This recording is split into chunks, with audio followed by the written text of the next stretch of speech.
사무엘상 14장 6절부터 10절 우리 한번 다 같이 합독하겠습니다. 시작. 요나단이 자기의 무기를 든 소년에게 이르되 우리가 이 할례 받지 않은 자들에게로 건너가자. 여호와께서 우리를 위하여 일하실까 하노라. 여호와의 구원은 사람이 많고 적음에 달리지 아니하였느니라. 무기를 든 자가 그에게 이르되 당신의 마음에 있는 대로 다 행하여 앞서 가소서. 내가 당신과 마음을 같이하여 따르리이다. 요나단이 이르되 보라, 우리가 그 사람들에게로 건너가서 그들에게 보이리니 그들이 만일 우리에게 이르기를 우리가 너희에게로 가기를 기다리라 하면 우리는 우리가 있는 곳에 가만히 서서 그들에게로 올라가지 말 것이요, 그들이 만일 말하기를 우리에게로 올라오라 하면 우리가 올라갈 것은 여호와께서 그들을 우리 손에 넘기셨음이니 이것이 우리에게 표징이 되리라 하고. 아멘. 어저께부터 계속해서 이스라엘과 블레셋과의 전쟁이 진행되어지고 있습니다. 자, 블레셋군의 규모를 어저께 기록하고 있죠. 자, 이 병거, 군인들이 쓰는 마차가 3만 대가 된다라고 그랬습니다. 자, 그때 당시에 병거는 지금으로 치면 탱크입니다. 자, 지금도 탱크가 3만 대면 어마어마하게 많은 숫자입니다. 자, 거기에다가 빠른 기동력을 갖추고 있는 마병들이 6천 명이라고 그랬습니다.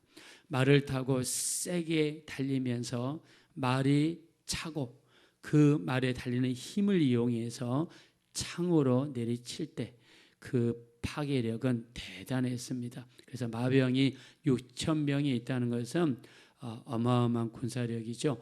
자, 그리고 블레셋 군대의 숫자를 해변가의 모래로 비유했습니다.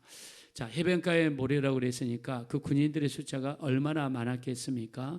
보는 것만으로도 압도당하고 기가 질려서 사람들이 감히 전진하는 생각을 못했습니다. 자, 어저께 읽었던 우리 사무엘상 13장에서는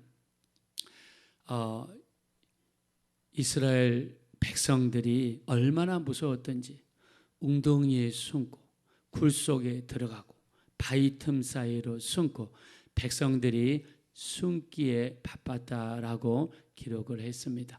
자, 사무랑의 입장에서는요, 적들을 쳐다볼 때 적들의 규모가 대단합니다. 그리고 상상할 수 없는 무기와 파괴력을 가지고 있었습니다. 자, 우리가 13장 마지막 부분에 보면 칼을 든 자가 이스라엘에서 세상에 딱 2명밖에 없었습니다. 사울 왕과 그 아들 되는 요나단만이 철로 된 칼을 가지고 있었어요. 나머지 백성들은요, 삽이나 또 이렇게 농사 지을 때 쓰는 농기구를 가지고 전쟁터에 나온 것입니다.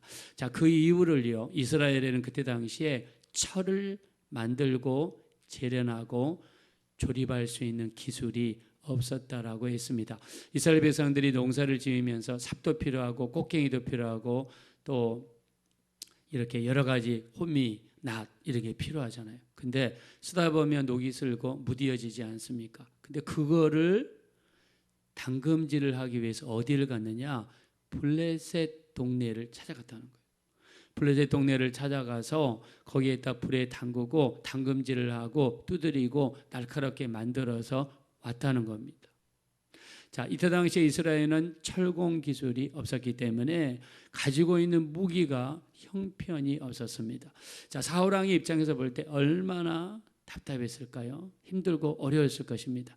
자, 근데 설상가상으로 사무엘 선지자가 일주일 안에 오기로 하셨는데 오지 않는 것입니다. 자, 그럼에도 불구하고 사울 왕은 하나님 앞에 기도했어야 됐고 하나님을 의지했어야 됐고 하나님께 하나님의 뜻을 구하며 지혜를 구했어야 되는데 사울 왕은 조금도 기도할 생각도 하지 않고 맡기며 하나님의 뜻을 물어볼 생각을 조금도 하지 않습니다.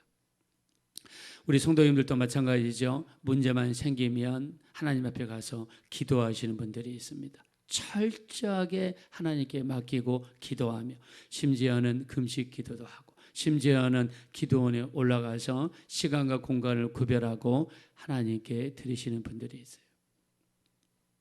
제가 아는 어떤 목사님이요, 한 번은 토론토로 왔습니다. 토론토에 오셔서 자신의 간증을 이야기하시더라고요. 자기가 옛날에 대우라는 회사 여러분 아시죠? 큰 기업이었습니다. 거기에 대기업의 직원이었어요. 잘 나갔습니다. 자, 잘 나갔는데 어느 날 갑자기 자기 집에 어려운 일이 생기더래요. 가족들이 아프고 물질이 빵꾸가 나고 힘들고 어려운 일이 생기더래요. 그래서 하나님 앞에 가서 기도해도 해결도 안 되고 그래서 기도원에 올라가서 3일 금식 기도를 했대요. 3일 금식 기도를 하는데 3일째 되던 날 밤에 하나님의 음성이 들려왔답니다. 네가 고등학교 다닐 때 네 그 힘든 시절에 내게 한 기도를 기억하느냐. 근데 이 고등학교 다닐 때 가정이 어렵고 등록금도 없고 또 대학은 가야 되겠는데 어떻게 해야 될지를 모를 때 하나님 앞에 간절히 기도했대요. 하나님께서 도와주시면 내가 나중에 잘 돼서 주의 종이 되겠습니다. 자, 그 기도가 생각이 나면서 하나님, 그러면 제가 주의 길을 가는 것을 하나님의 뜻입니까? 그때 하나님께서 그 길로 가거라 라고 하셨답니다. 자, 그래서 이 목사님은요, 모든 것을 접고 그 대기업을 접고 그리고 신학교에 가서 신학을 하고 지금은 미국에 가서 목회를 아주 잘하고 계십니다. 자, 우리가 힘들고 어려울 때 가장 중요한 것은 하나님을 찾는 겁니다. 자, 하나님께서도 도움을 구하러 애굽으로 내려가는 자에게 화가 있다라고 그랬어요. 자, 힘들고 어려울 때 세상을 의지하고 사람을 의지하고 반면에 하나님께 기도하지 아니하고 하나님의 뜻을 묻지 않는 것을 하나님께서는 싫어하신다라고 말씀을 하고 있습니다. 자, 사울 왕에게는 그런 모습이 없었어요. 근데 문제는 너무 심각합니다. 자, 우리가 지난번에 길르앗 야베스 전투를 여러분 같이 나눴죠. 사울 왕이 기름 부음을 받았습니다. 그리고 제비뽑기를 통해서 왕위에 올랐습니다. 자, 근데 아직도 자기 집에서 살고 있고 신하도 없고 군대도 없고 그리고 사울 왕은요 농사를 짓고 있습니다. 자, 국가의 3대 요소 영토가 필요하고 그 다음에 주권이 필요하고 가장 중요한 백성이 있어야 되는데 아직도 사울 왕은 백성을 얻지 못하고 있죠. 이때 길앗 야베스의 블레셋 군대가 쳐들어왔습니다. 사울 왕이 하나님의 분노로 분노하면서 자기가 가지고 있던 소 2마리를 찢어가지고 12지파에 보내면서 우리 형제를 구하러 가지 않는 자는 이처럼 소와 같이 찢어질 것이라는 메시지를 12지파에게 보내죠. 그때 하나님이 주신 두려움이 임하니까 12지파에 있는 사람들이 사울 왕에게 왔는데 이스라엘 중에서 모여온 사람들 숫자가 몇 명이라고 그랬습니까? 숫자가 30만 명. 유다 지파에서 온 숫자가 3만 명. 자, 33만 명의 사람들이 몰려왔어요. 자, 근데 오늘 이 이스라엘과 블레셋 전투에서는요, 블레셋 군대가 해변에 모래처럼 많다고 그랬어요. 이때 두려움에 떨린 이스라엘 백성들이 도망을 가고 남은 사람들이 몇 명입니까? 600명밖에 남지 않았어요. 여러분 비교해 보십시오. 33만 명 대 여러분 600명이에요. 정말 가지고 있는 군대도 600명밖에 남지 않았습니다. 자, 근데 이렇게 절체절명의 순간에 하나님이 일을 하십니다. 자, 하나님께서 이스라엘 백성 자기 백성을 긍휼히 여기시고 일방적으로 베풀어 주시는 은혜가 이스라엘에 임하기 시작했어요. 누구를 쓰시냐면 다른 사람도 아닌 사울 왕의 아들인 요나단을 하나님이 쓰십니다. 자, 요나단은 기질적으로 보면 믿음적으로 보면 다윗과 너무나 비슷합니다. 너무나 비슷해요. 그리고 요나단은 누굽니까? 사울 왕의 장남이에요. 자, 왕의 장남이면 누굽니까? 나중에 왕이 될 사람입니다. 그러나 아버지가 하나님의 버림을 받고 이제 사울 왕의 나라가 다른 사람에게 넘어갈 거라는 것을 알고 난 요나단은요, 그 하나님의 뜻에 철저하게 순종하고 그 뜻을 따르며 하나님께서 세우신 사람이 다윗이라는 것을 알고 나서는 자기의 모든 욕심을 버리고 다윗을 지원하고 다윗이 피할 수 있도록 길을 마련해 주고 다윗을 끊임없이 높여주는 이 일을 했던 사람이 누구냐? 바로 요나단입니다. 여러분, 대권 대통령이 되는 선거만 해도 보십시오. 사돈의 팔촌에 아는 사람만 있어도 끌어당기는 것이 정치판이에요. 이게 사람의 욕심입니다. 자, 근데 요나단은 자기 아버지가 왕입니다. 그리고 하나님의 말씀이 있는지 안 했는지 그건 난 모릅니다. 겉으로 볼 때는 내 아버지가 왕입니다. 내가 장남입니다. 내가 적자입니다. 내가 욕심을 낸다면 요나단은 어쩌면 짧은 시간이라 할지라도 왕이 될 기회도 있었습니다. 요나단에게서 가장 중요한 것은 하나님의 뜻이 무엇인지가 가장 중요했고요. 하나님이 역사하시면 아무리 부족하고 연약해도 하나님께 붙잡히기만 하면 놀라운 하나님의 기적의 역사가 나타난다는 것을 믿었던 사람입니다. 할렐루야. 자, 요나단이 하는 말을 통해서 그걸 알 수가 있습니다. 자, 우리 한번 6절 말씀으로 가겠습니다. 자, 우리 본문 말씀 14장 6절입니다. 다 같이 한번 읽겠습니다. 시작. 요나단이 자기의 무기를 든 소년에게 이르되 우리가 이 할례 받지 않은 자들에게로 건너가자. 여호와께서 우리를 위하여 일하실까 하노라. 여호와의 구원은 사람이 많고 적음에 달리지 아니하였느니라. 아멘. 자, 여기서 요나단이 이야기합니다. 하나님이 우리를 위해서 일하실까? 자, 이 말은 불신의 말이 아닙니다. 반드시 하나님이 일하실 것이다 라는 믿음을 가지고 하나님의 의견을 존중하는 거예요. 99% 정말 내가 확신한다 할지라도 혹시나 하나님이 함께하지 않을 수도 있죠. 그거는 내 믿음이 부족해서가 아니라 하나님의 뜻을 존중해 드리는 것입니다. 하나님이 정말 내 마음은 굴뚝 같은데 하나님이 일하실까 하노라. 이 말은 하나님의 뜻을 존중해 드린 겁니다. 혹시라도 내 의지가 강하고 내 뜻이 강해서 내가 일방적으로 몰아붙이는 객기일 수도 있지 않겠습니까? 자, 그러나 요나단은 100% 확신을 합니다. 그러면서 뭐라고 그럽니까? 여호와의 구원은 사람이 많고 적음에 달리지 아니하였느니라. 자, 하나님의 구원, 이 전쟁에서 이기는 것은 지금 눈앞에 펼쳐진 것은 무엇입니까? 병거 3만 대, 마병 6천 명, 그리고 블레셋 백성들은 해변가에 모래처럼 많지만 이렇게 많다 할지라도 하나님이 도와주시면 반드시 상황이 역전될 수 있고 하나님이 역사하시면 안 되는 것이 되게 되고 불가능한 것이 가능하게 되는 역사가 오늘도 우리 믿는 사람을 통해서 나타나게 될 줄로 믿습니다. 자, 그러면서 하나님의 뜻을 구합니다. 어떻게 뜻을 구합니까? 10절입니다. 10절 우리 하나님 앞에 우리 한번 다 같이 읽겠습니다. 시작. 그들이 만일 말하기를 우리에게로 올라오라 하면 우리가 올라갈 것은 여호와께서 그들을 우리 손에 넘기셨음이니 이것이 우리에게 표징이 되리라 하고 아멘.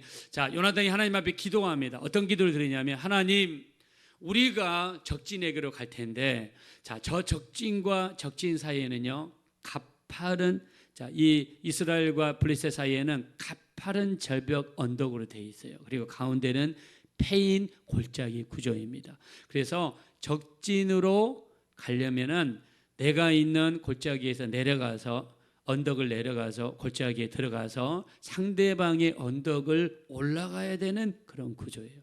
그래서 요나단이 어떤 기도를 드리냐면 우리 있는 곳에서 내려가 골짜기로 갈 것이다. 그럼 적은 어디에 있습니까? 저 언덕 위에 있죠. 자, 하나님, 만일 적들이 우리에게 내려온다 그러면 하나님의 뜻이 아닌 줄 알겠습니다. 그러나 적들이 너희가 올라와라. 요나단과 그 요나단의 그 무기 든 자에게 너희가 우리에게로 올라와라 라고 이야기하면 하나님이 저들을 우리에게 붙이신 걸로 믿겠습니다 라고 하나님의 표적을 구했습니다. 자, 요나단과 같이 있는 요나단의 그 무기 든 자가 밑에 골짜기로 내려갑니다. 그리고 적들을 바라보는데 적들이 뭐라고 하냐면 우리에게로 올라오라고 이야기를 합니다. 이때 요나단이 확신을 합니다. 하나님이 내 기도를 들으셨고 나와 함께 하시고 저들을 우리에게 붙이셨구나. 자, 이거는 무엇입니까? 충분한 기도가 있었다는 것이고 하나님의 뜻을 물어보고 하나님의 뜻을 구하는 기도가 요나단에게 있었다는 것입니다. 자, 그리고 요나단이 담대함을 가지고 앞으로 나가는데 자, 어떤 일이 벌어지냐면 14절 말씀으로 가겠습니다. 14절. 자, 다 같이 읽읍시다. 시작. 요나단과 그 무기를 든 자가 반나절 가리 땅 안에서 처음으로 쳐 죽인 자가 20명 가량이라. 아멘. 자, 요나단과 그 비서가 같이 가면서 적진을 향해서 갑니다. 이 해변가에 모래와 같이 많은 사람들 사이에 해집고 가면서 싸우는데 20명을 처음으로 죽였다는 거예요. 자, 여기서 처음으로 쳐 죽인 자가 이런 처음이라는 단어를 썼는데 이 말이 무슨 말이냐면 이스라엘 백성들은 두려움에 사로잡혀서 저 이스라엘 진영에서 한 발짝도 움직이지 못하고 앉아있고 숨어 있는데 담대하게 앞에 나가면서 적을 죽이는 그때가 바로 처음이라는 것입니다. 처음으로 죽인 자가 20명이 되었어요. 자, 근데 여러분 상상해 보십시오. 모래와 같이 많은 백성들 20명이 많은 숫자입니까? 적은 숫자죠. 근데 하나님께서 요나단의 발걸음과 요나단의 기합과 그 칼소리를 쓰셔가지고 어떤 역사를 일으키느냐, 그 블레셋 진영에 수많은 무서움이 임하게 만들고 그리고 하나님께서 땅을 진동시키기 시작합니다. 자, 초자연적인 역사가 일어납니다. 15절입니다. 자, 다 같이 한번 읽겠습니다. 시작. 들에 있는 진영과 모든 백성들이 공포에 떨었고 부대와 노략군들도 떨었으며 땅도 진동하였으니 이는 큰 떨림이었더라. 아멘. 할렐루야. 여러분, 아까 요나단이 고백한 대로 됐어요. 뭐라고 했습니까? 여호와의 구원하심이 사람의 많고 적음에 있지 않다라고 그랬습니다. 그럼 누구에게 달려 있습니까? 전적으로 하나님께 달린 줄로 믿습니다. 우리는 하나님을 기쁘시게 하면 돼요. 예배를 통해 기쁘게 해드리고 기도를 통해 기쁘게 해드리고 우리 순종을 통해서 기쁘게 해드리기만 하면 하나님을 감동시키기만 하면 그 많은 백성이라도 공포가 인하니까 사시나무 떨듯이 떨기 시작하고 두려움에 사로잡히기 시작하고 거기에다가 땅을 하나님께서 흔들어 주시니까 그 떨림이 큰 떨림이었다라고 그랬습니다. 이런 기적의 역사가 지금도 나타나게 될 줄로 믿습니다. 네. 자, 이러니까 어떤 일이 발생하느냐? 자, 블레셋 군대 안에는 다민족으로 구성되어졌던 것 같아요. 자, 이 이스라엘 백성 중에서 블레셋 군대로 갔다가 거기에 포로가 되어 세뇌 교육을 받아 블레셋 군대로 일하는 사람들이 있었던 것 같습니다. 자, 이 사람들은 어떤 사람들입니까? 하나님이 예비하신 사람들이에요. 자, 다윗이 저 어린애가 자기 하인 한 명 데리고 종은 한 명 데리고 그 담대하게 칼을 휘두르면서 밑에 종은요 칼도 없어요. 근데 둘이 그 적들을 향해서 칼을 이렇게 치고 저렇게 치고 이 모래와 같은 사람들 사이에 조금도 두려워하지 않고 담대하게 물불 가리지 않고 달려가면서 싸우는 모습을 보면서 어떤 일이 일어났을까요? 감동이 오는 겁니다. 감동이 오는 겁니다. 저 어린아이가. 그리고 하나님께서 땅을 흔드는 것을 느꼈단 말입니다. 블레셋 군복을 입고 있지만 이 블레셋 진영에 끌려간 이 이스라엘 군인들, 옛날의 이스라엘 군인들이 감동이 일어나는 겁니다. 자, 우리 한번 성경 말씀을 한번 보시겠습니다. 21절 한번 보겠습니다. 21절 다 같이 한번 읽읍시다. 시작. 전에 블레셋 사람들과 함께 하던 히브리 사람이 사방에서 블레셋 사람들과 함께 진영에 들어왔더니 그들이 돌이켜 사울과 요나단과 함께한 이스라엘 사람들과 합하였고, 이 말이 무슨 말이냐면 블레셋의 군복을 입고 강제로 왔지만 요나단의 그 담대함을 보고 하나님의 역사하심을 보고 마음을 돌이켜서 이스라엘 진영으로 넘어가서 칼을 반대로 돌려서 블레셋과 싸우기 시작했다는 겁니다. 자, 그리고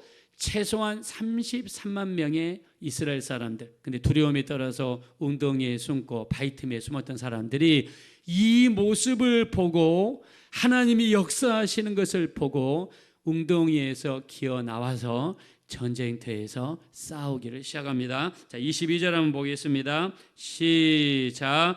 에브라임 산지에 숨었던 이스라엘 모든 사람도 블레셋 사람들이 도망함을 듣고 싸우러 나와서 그들을 추격하였더라. 아멘. 여러분, 요나단 한 사람이 온전한 헌신, 죽으면 죽으리라 하고 온전한 헌신을 했을 때 하나님이 도와주셨고 땅을 흔들어 주셨고 블레셋 가운데 있는 옛날 이스라엘 군인들의 마음을 감동시켜 주셔서 칼을 반대로 돌리게 해 주셨고 숨었던 이스라엘 백성들이 다시 나와서 전쟁에 참여하는 기적의 역사를 일으켜 주셨습니다. 자, 이런 역사가 지금도 우리에게 일어나게 되시기를 예수 이름으로 축원합니다. 요나단의 담대함과 하나님을 신뢰함, 온전히 하나님을 의지하는 그 마음이 하나님의 구원하심이 사람이 많고 적음이 있지 않다는 것을 확실하게 믿고 기도하고 행동으로 옮겼을 때 하나님은 같이 역사하여 주셨습니다.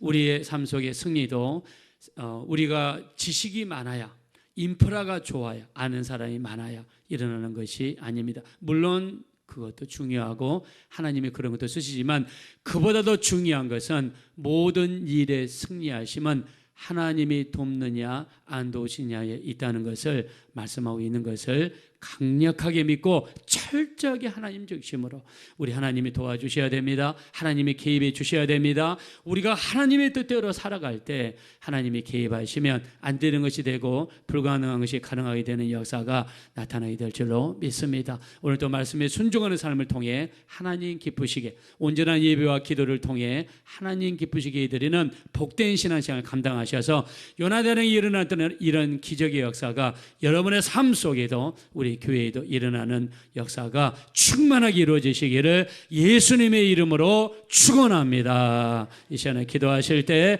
참으로 요나단과 같이 하나님의 구원하심은 사람의 많고 적음이 있지 않다는 것을 철저하게 깨닫고 철저하게 하나님을 의지하고 예배하고 기도하고 말씀 붙잡고 말씀에 순종할 수 있는 복된 삶이 되게 도와주십시오. 우리 합심으로 간절히 기도하겠습니다.